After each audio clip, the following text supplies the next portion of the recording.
It's KFI AM 640, and you're listening to The Conway Show on demand on the iHeartRadio app.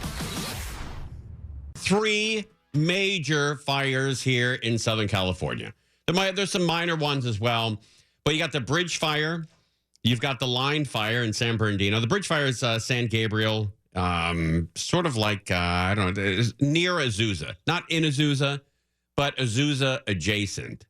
Kreager, did you see that fire coming in? The one in Azusa? Azusa Glendora? Yeah, that's the one. Yep. I can get that. We were getting a good smell from that too. We're kind of tucked in between that one and the big one. Oh, so we've been feeling it and smelling it all weekend long. Oh, it's the worst. Yep. Before we get to Corbin Carson, I have a message for the heat. So if you're not the heat, if you're not the hot temperatures outside, you can, I don't know, get yourself a glass of water or something. This is just for the heat, okay? If you're the heat, this is just for you. Stop. We get it. We get it. Stop. Stop. And if you are the heat, you're a loser. We're done with you. Take all that heat and get on to Colorado, get into St. Louis, Cleveland, and then go F up New York and Washington, D.C. You notice the heat's not a story on national news until it gets back to Washington, D.C. and New York. It's going to be a story. All this heat that we've had over the last week, it's all moving east. And it's going to cripple the Midwest, the South, and the East. Just watch. In a couple days, it'll be the lead story in all the newscasts. But when we burn out here, nobody cares. Nobody cares at all. Nobody cares. All right, Corbin Carson is with us. More than 36,000 homes and other buildings threatened by the San Bernardino fire up near Running Springs. Corbin, how are you, bub? Yeah, it's very smoky, very windy up here, or at least a little bit of wind coming up here, but very hot up here. A lot of ash in the air, hard to breathe, and that's just what the fire crews are dealing with. I don't know if you can hear that wind. It is actually starting to kick up right now, where I'm at the base of the fire, and that's near Mentone in San Bernardino County. The drive over from Orange County, and man, I got to tell you, the haze that many people can see hanging all over a lot of areas of Southern California today. It's like this smoky, blurry condition that continues along that drive as I came into San Bernardino County this afternoon, and that's what's contributing to some of these air quality issues we've been hearing about. Officials staying inside today, some schools even warning parents that kids will be kept inside as far as Orange County, but then as you come down the 210, you can start to see sort of these wisps of white smoke dot the mountainside, but you can barely see these because even the mountains are hardly visible through all this smoky haze. The white smoke is preferred, of course, to see because it's the black smoke that indicates those active flames. But the closer I got to the base of the fire, the darker the sky becomes until it's just almost like another planet up here with all the ash floating around. I mean, you can see the sun peek through every now and again, which again, I have been able to see a couple of lines of fire along the ridge line. They don't stay for long, either whether crews are getting to them or they just don't have anywhere to go, again, with the wind and everything that's going on. But hopefully, if the weather, the storms all cooperate tonight, this can be another. Last night was a decent night for crews up here, and hopefully they can continue to clean up and mop up the remaining issues. Right now, the eastern portion of this fire is the main concern. It's heading towards Forest Falls, Angeles Oaks, and Seven Oaks. All of those are under evacuation orders right now. There has been a state of emergency called for San Bernardino County. I spoke with CAL FIRE, or we heard from CAL FIRE Battalion Chief Brent Pasqua. He says the east side of this fire is, again, the current concern, and they're going to really try to get a control on this thing tonight. Heat and terrain have been really exhausting on this fire. Very steep country, very rocky terrain. Again, the fuel, the brush is ready to burn. We've had triple-digit temperatures now for consecutive days on end, and it's just prime for a major fire.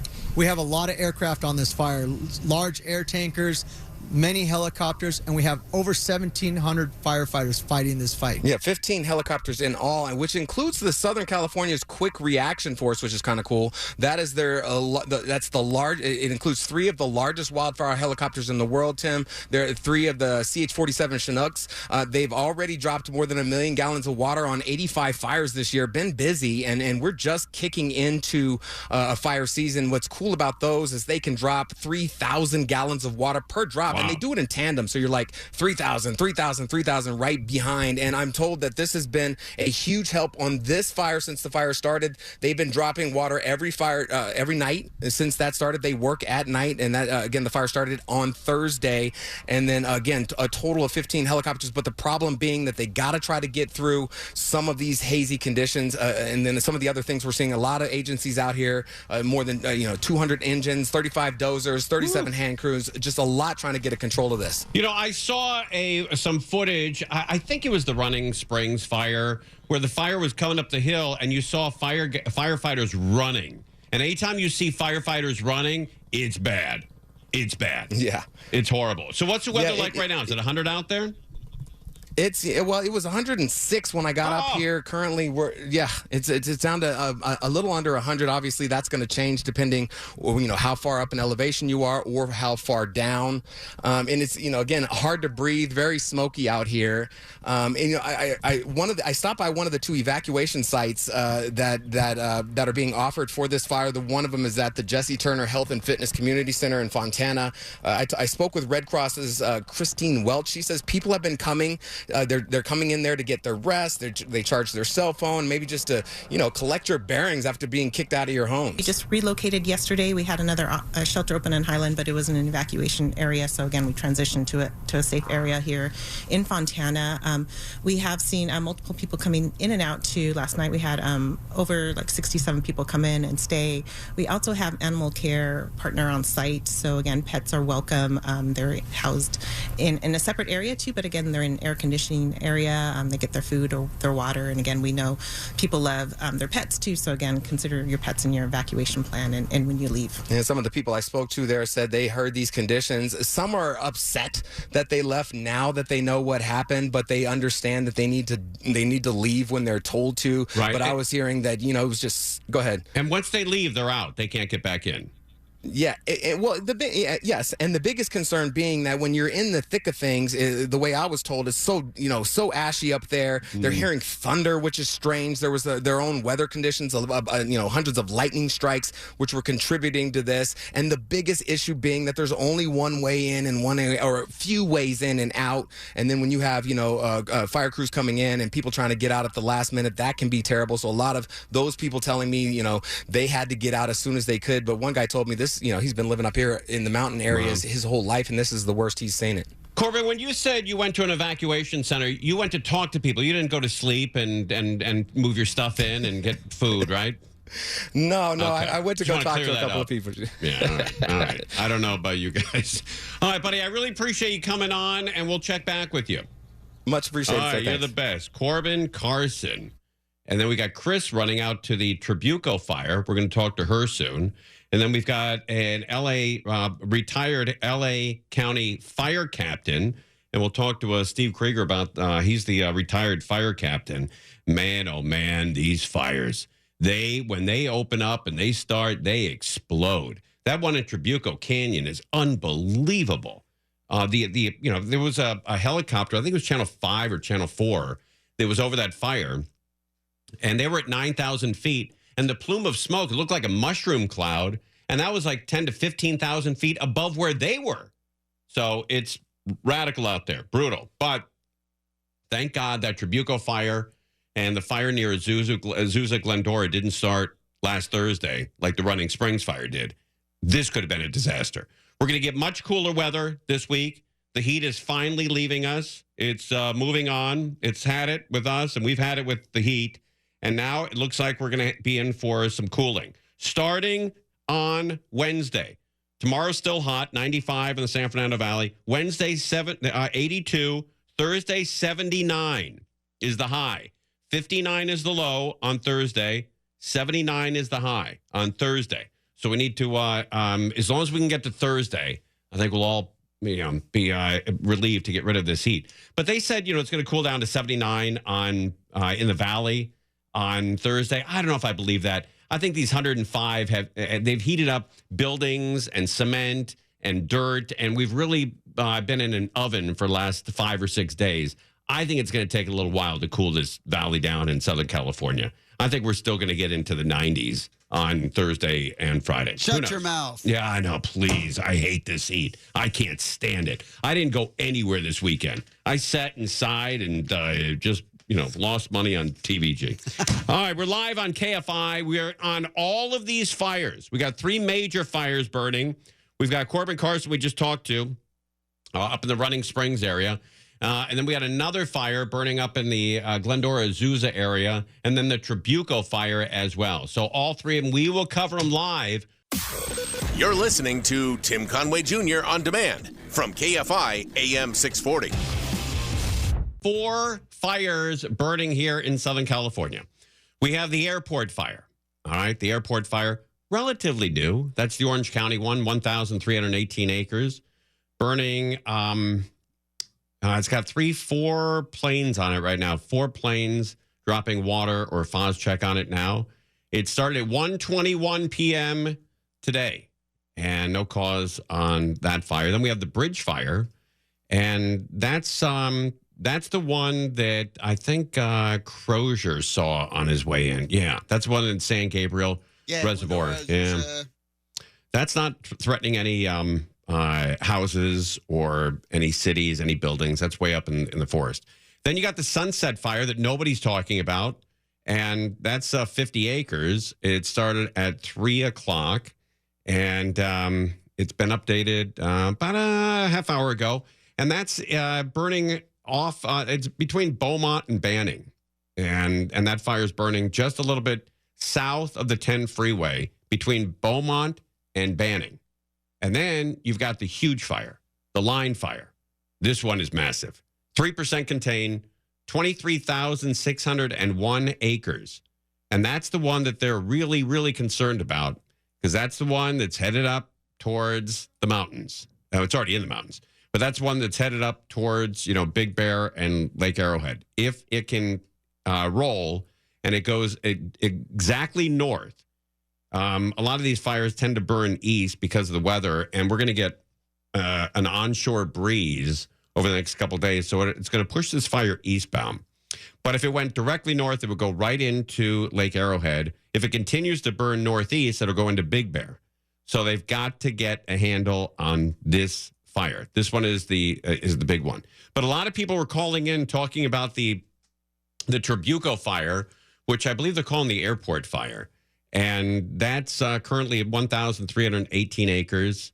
And that, again, it's not burning as close to homes as it looks on the map. If you look at it on TV, it's not as close as you think. They got a lot of phos-check, a lot of firefighters are in and around those neighborhoods. I think it's El Camino is in there. Also, Trabuco Mesa Park is in that area. And so if you live in that area, it looks like the fire is coming down on you. It's not. The firefighters doing a great job keeping that east of that housing area in Rancho Santa Margarita. And those are some very expensive homes in Rancho Santa Margarita. Now, most of the homes are tract homes where they're right next to each other, and it's easier for the firefighters to defend that space. The people that have a lot of money, look, the people who live in Rancho Santa Margarita, they've got money.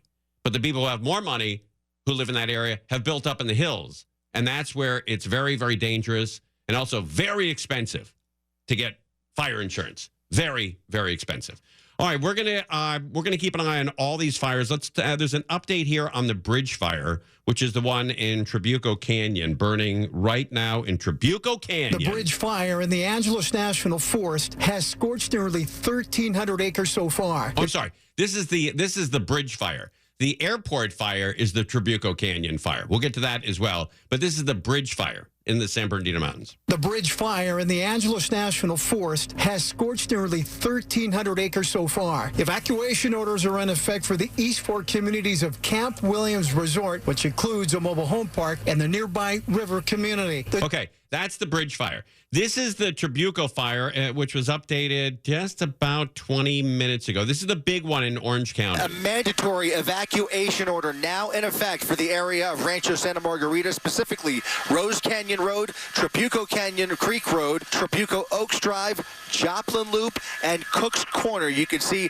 that fire crews are now making their way through the neighborhood of Robinson Ranch. Orange County Sheriff are now going door to door along some of those blocks, evacuating and giving the orders to evacuate to some of those neighbors. This is all happening in the hills just to the east of that neighborhood. You're looking at a 300-acre fire that has simply exploded in the last 2 hours. Yeah, now it's up to 1,300 acres. So this update was at 3:30, which is about an hour ago.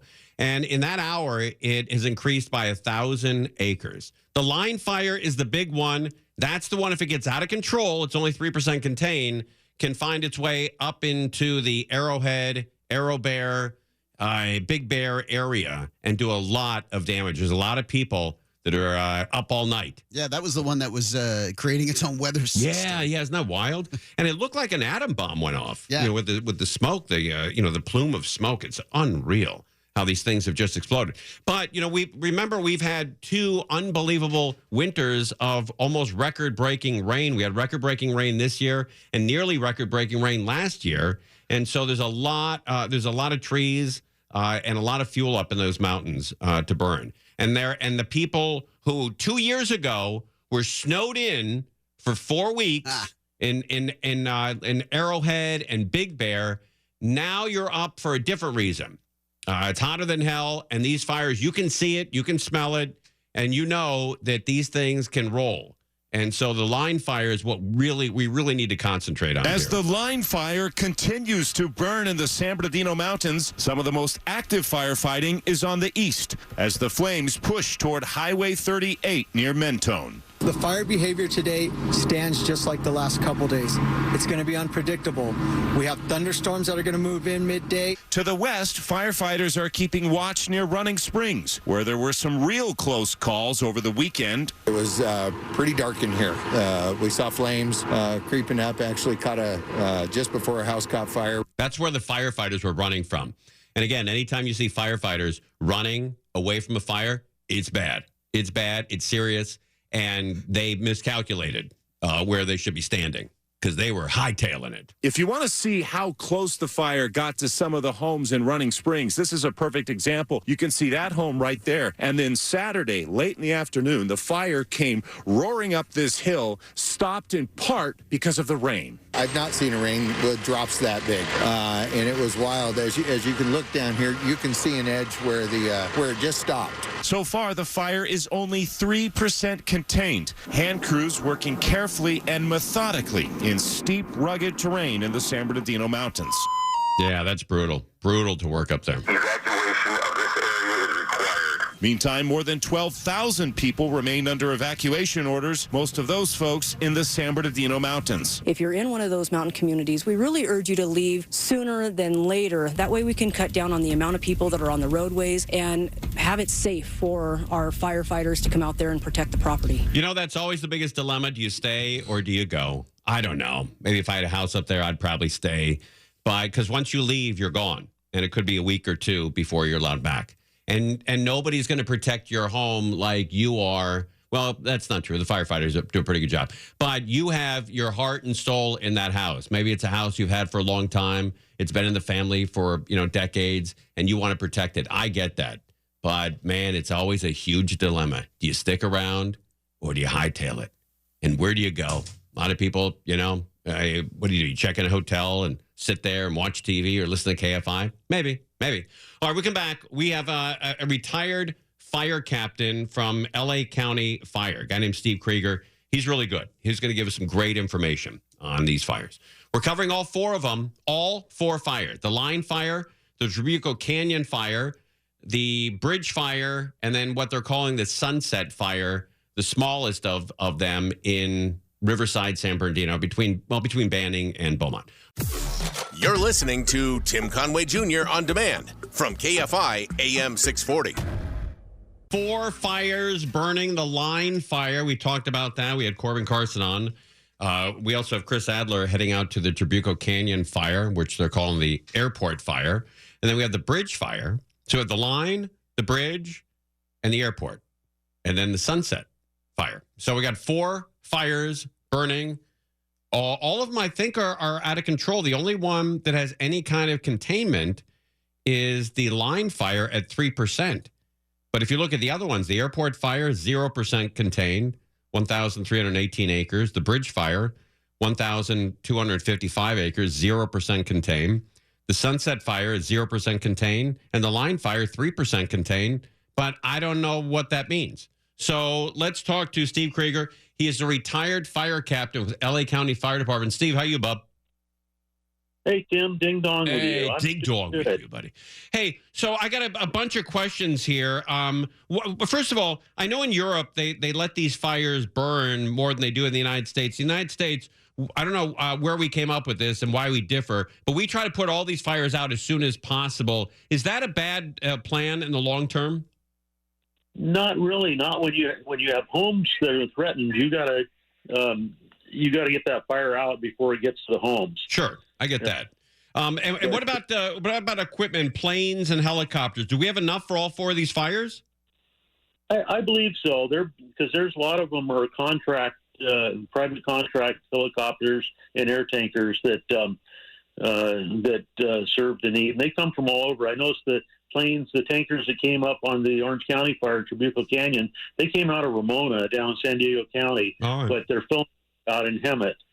So that there's a lot of resources available, and if need be, the Air National Guard will load up what they call the MAFS system, the Mobile Air Firefighting System. It's a skid mount that loads up into the back tailgate of those big C-130 cargo planes, and they'll activate those for additional resources.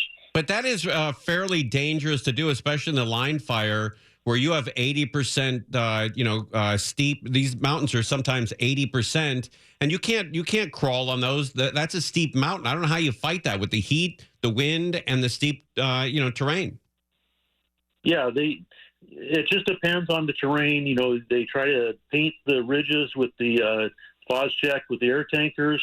They try to get in there with hand crews where they can and bulldozers where they can. And depending on the elevation, whether you're dealing with brush or you're dealing with timber, so it's a different ball game when you get up there, depending on when you get to different elevations. Who takes the lead in a fire? Like if LA County showed up at one of these fires in the mountains, I don't know, here in Los Angeles or maybe you're in LA County. When Cal Fire comes in, do they take over, or do you guys, or does Cal Fire work for you guys, or you guys work for Cal Fire?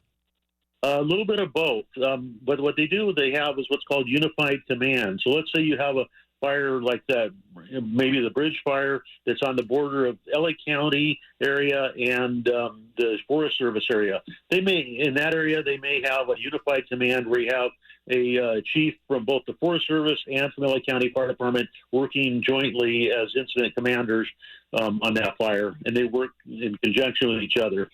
And it also depends on, in LA County, you have state responsibility lands because we don't have CAL FIRE in LA County. LA County Fire Department takes over for CAL FIRE in LA County. There's a couple other counties. I think Orange County does that too, where they handle it. But once you get a fire of a certain size, you'll call in CAL FIRE people to manage the resources, finances, and things like that. Right. Well, will they ask for the line fire, the bridge fire, or perhaps the airport fire? Will they ask LA County for helicopters or LA City? They will, if need be. If they run out of resources, they call the Region 1 coordinator for LA and Orange County. I think it's Ventura County. Also, LA County is the lead for Region 1, and that's who they go to when they run out of resources within their county. They call Region 1. Region 1 that starts getting more resources from other areas, and then it goes to the state where you get resources from all over the state. And when you run into people who have been, a mandatory evacuation and people have waited too long and they clog up the roads, is that something that really pisses firefighters off, that they can't get up those roads because those people were told to evacuate and they ignored it? It does create a problem. That's why I want people to evacuate as soon as possible, be ready and get out with that whole Ready, Set, Go program of have things ready when you're in an area like that and get out of there so you can get fire engines in, because a lot of times the very first in engines are Type 1 engines, which are regular city-type engines that drive on pavement. And you have narrow roads, you need to get the fire engine in there and get the people out of there. The people need to be ready to go. Right. And also, I was always wondering, maybe as a kid, maybe not so much as an adult, because, there could be some problems. But why don't they have a 3-foot diameter hose, stick it in the ocean, put a long-ass pipe on it, and just throw 10 trillion gallons on it overnight? Well, that was not easier said than done. That's a long ways to go to get water out of the ocean. I know sometimes when the water's calm, the super scoopers can get water out of the ocean, but that's not the easiest thing in the world. They do have a lot of what they call now called helihydrants. It's a open top water tank on some of these mountaintops, and a helicopter can go there and get water out of that tank, and the chopper can remotely control it, having it being filled, so they can get water more quickly rather than having to have a fire engine pump water to them. And who's preventing CAL FIRE or the state of California or San Bernardino County, or LA County? Who's preventing? Because I know that there was a plan years and years ago for every 10 miles to do a half-mile break right through the mountains. I know it doesn't look good. It's ugly as hell. But at least you can have a natural fire line every 10 miles so these things wouldn't explode into huge, disastrous fires. I think that still goes on. I think I know in LA County, during the off season, the heavy equipment crews or their bulldozers will go out and improve some of these fire breaks, or they'll do it by hand. They'll go out there, like even with the inmate crews, and widen these fire breaks so that the fire is more easily controlled.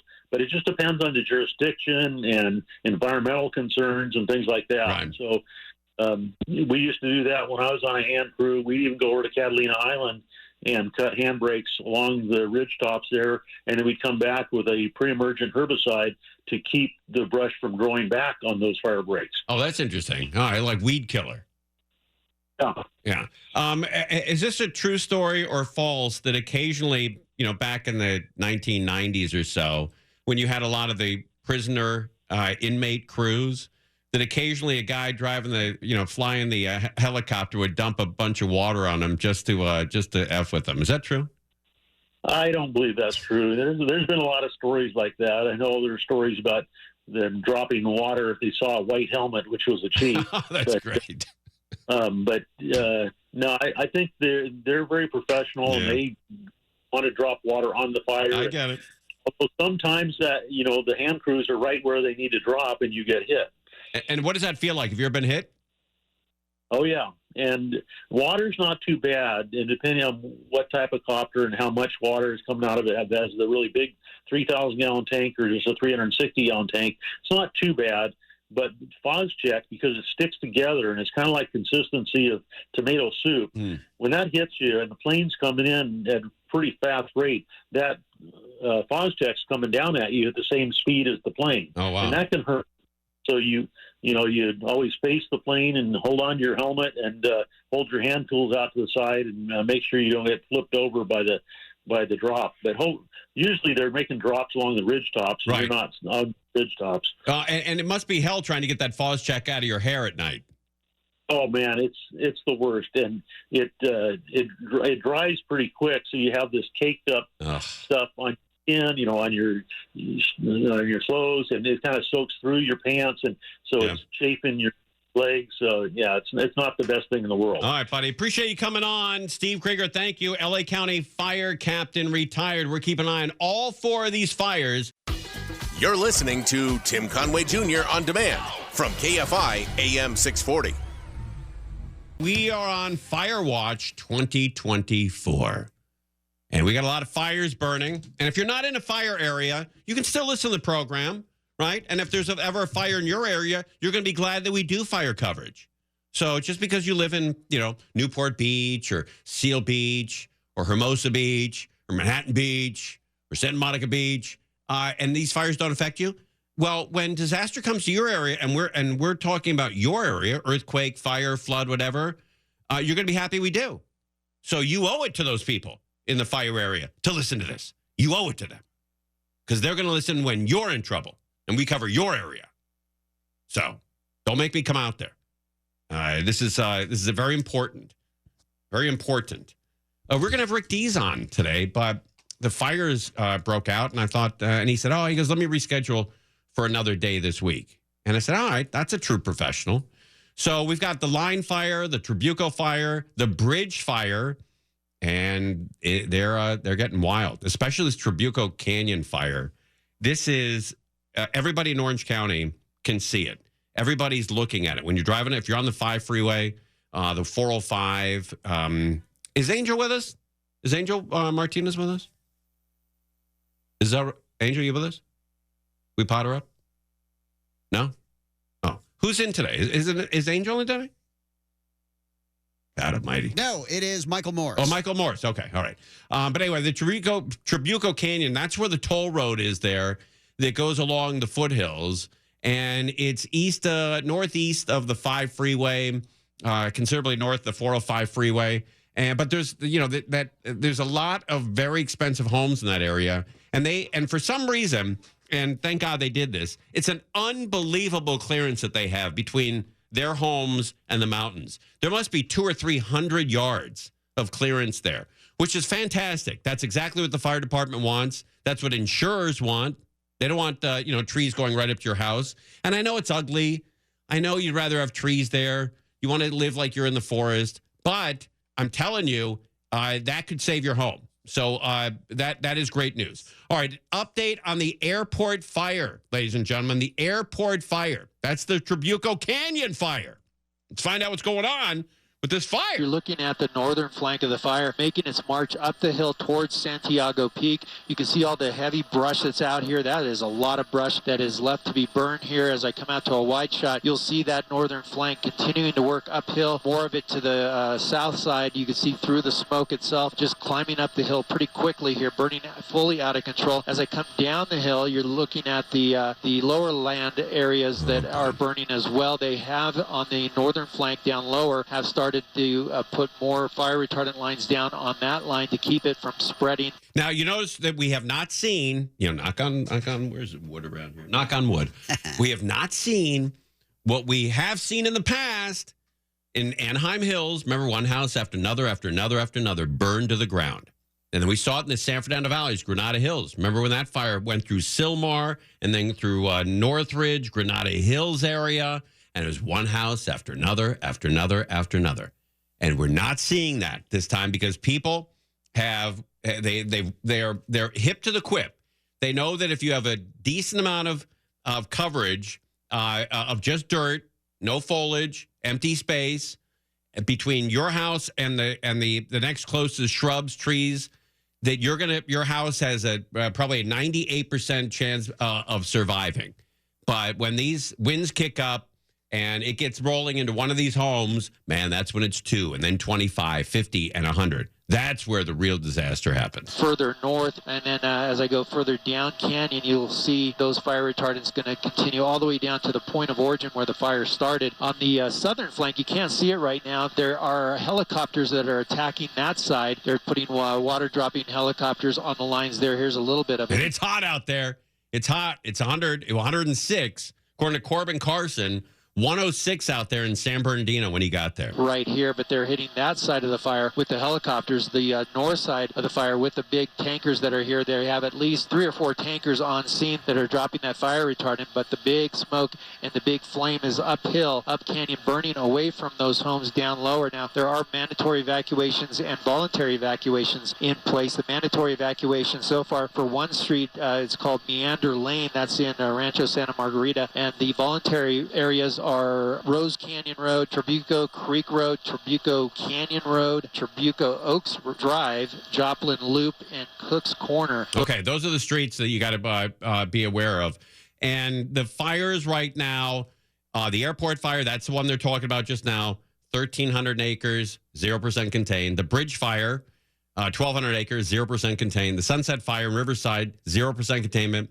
And then the line fire, 3% containment, 23,000 acres. That'll probably go up to 40 or 50 by sunrise tomorrow. We'll keep an eye on all these fires for you, all 4 of them right here on KFI AM 640. Conway Show on demand on the iHeartRadio app. Now, you can always hear us live on KFI AM 640, 4 to 7 p.m. Monday through Friday, and anytime on demand on the iHeartRadio app.